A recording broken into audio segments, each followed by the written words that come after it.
Well, folks, no indexing is a thing we've known about in the SEO world forever. This is an article from 2015, talks about no follow, no index, disallow directives, and how you can use those to prevent your web pages from showing up in Google search results. Now, why would you want to do that?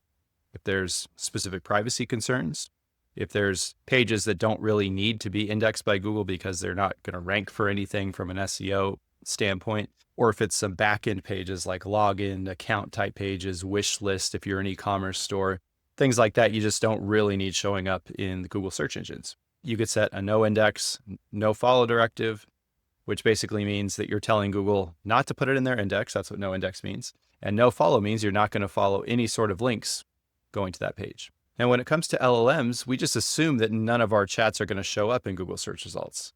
That's not quite the case. As you can see in this article here, reported by Search Engine Journal, indexed Claude chats show why disallow is not Noindex. This was written by Matt Southern, and he says, on July 27th, I checked out the crawl rules on the Claude share pages and found a no index directive that was hidden behind a block, preventing Google from accessing it. Now, the share path is blocked by robots.txt on Claude.ai. These pages also send back an X-robots tag header set to none, which Google's robots meta tag guidelines treat as the same as no index and no follow. So basically, there was a conflict in rules. We can see it happening here in real time on one of the biggest LLM platforms on the planet. And this is freaking a lot of people out because they're thinking, oh, great, what are the crazy things I said in my Claude chat are now going to be exposed to the world? Not necessarily. There's some ways around this, which we'll get into here. A no index tag only works if the crawler is allowed to access and read the page. If a page is blocked by the robots text, it can still be indexed, even if other pages link to it, since Googlebot notes the URL without actually opening it. So this is a really important lesson. I see it a lot of times on client websites as well, where they'll have their robots.txt right on point. They'll have all these directives, these disallow directives, and all the sorts of rules on their robots.txt. And I think a lot of times they get lulled into a false sense of security that way. They think, oh, I signed up for Shopify. Shopify comes with these really well-optimized robots.txts for, disallowing cart pages and account pages and logins and all sorts of things that you want to disallow on an e-commerce site, for example. But what they don't realize is that pages like that could theoretically be indexed if there was a specific link pointed to them and you didn't have that specific page set to no index. Now, I think Shopify is maybe a bad example. They do a really great job at all that. But if you're creating a website on your own and you're setting all the rules yourself, just be mindful to do that. You want to make sure there's a no index tag explicitly on that exact page that you're trying to prevent from being indexed. So if you're using Claude or you're using ChatGPT or Gemini, they call it gems, but in Claude, they have these artifacts which will be created. And this is kind of a mini rant I could start on where I don't like the idea that Claude will just automatically create an artifact for you from like research. If I have it do a research task and then it just automatically defaults to an artifact, I don't really like that. I have to always tell it, do not create an artifact, because I just find them typically to be kind of over the top, unnecessary. I don't need that amazing presentation for myself a lot of times, but I digress. This is what TechCrunch reported. Apparently they were able to find sensitive medical information and internal company documents related to the names and phone numbers of primary school aged children. And this, again, is where a lot of the security concerns come into play with LLMs and why you really need to be careful what you're sharing in those platforms. Now, are there ways to prevent this from happening more or less? Yes. Now, the best way, in Claude at least, is to go to your settings, privacy, shared chats, and it'll show you a complete list of all those shared chats. Now, you can unshare those chats very easily. It disables whatever link was created for you to share them in the first place. But removing the URL from Google is a different thing.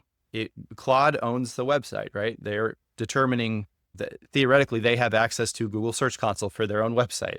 And they determine what is being indexed, what's not being indexed. They're not just going to go in on your behalf and request a removal of a URL. That's obviously not going to happen. So you need to be very careful.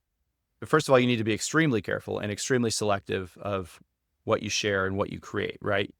If you don't want to create an artifact, then give it explicit instructions in the chat window, whether you're using Claude Code, whether you're using the desktop app. Tell it explicitly, do not create an artifact from this. I do not want to share this in an artifact. Say that very clearly up front so it doesn't create anything. But if it were to create something, make sure you immediately disable it before it could potentially get indexed.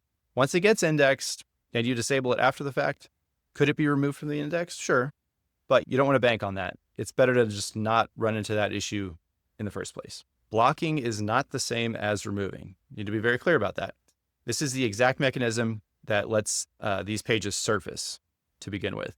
If any other page on the internet links to a blocked URL, Google is still well within their abilities to list that URL in search results, even without ever crawling it or seeing what's on it. Doesn't matter. And once again, this is not new information. John Mueller, the man behind the voice of Google, if you're in SEO circles, you know him quite well.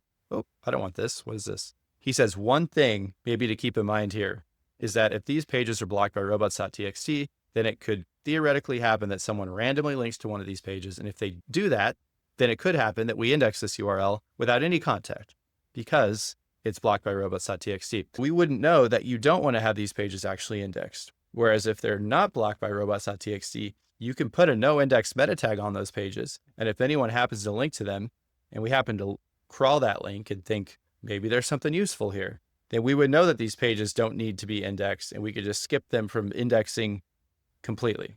So in that regard, if you have anything on these pages that you don't want to have indexed, then don't disallow them. Use no instead.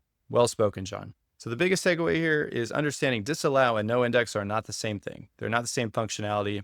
And if you use one instead of the other, or you're stacking them on the same page, it could cause a lot of technical SEO issues for your page and for your website, especially if you're doing them across a lot of pages. If you actually want to keep that page away from Google, the no index tag has to be readable by the crawler. If you want to no index a page, you want to no index that individual page. In this Claude example, they had the robots.txt directive, but that's, yeah, it'll make sure you're blocking that exact page that you want to keep out. For anyone who's using Claude day to day, the lesson I think is a little bit more straightforward. Just be careful what you're sharing, honestly. Be careful what you're typing in to Claude chat to begin with, right? If you're using anything with credentials, make sure you're using .env files to protect them, but just don't type anything sensitive. Don't share sensitive information, phone numbers, things like that. It's just kind of a no-no zone.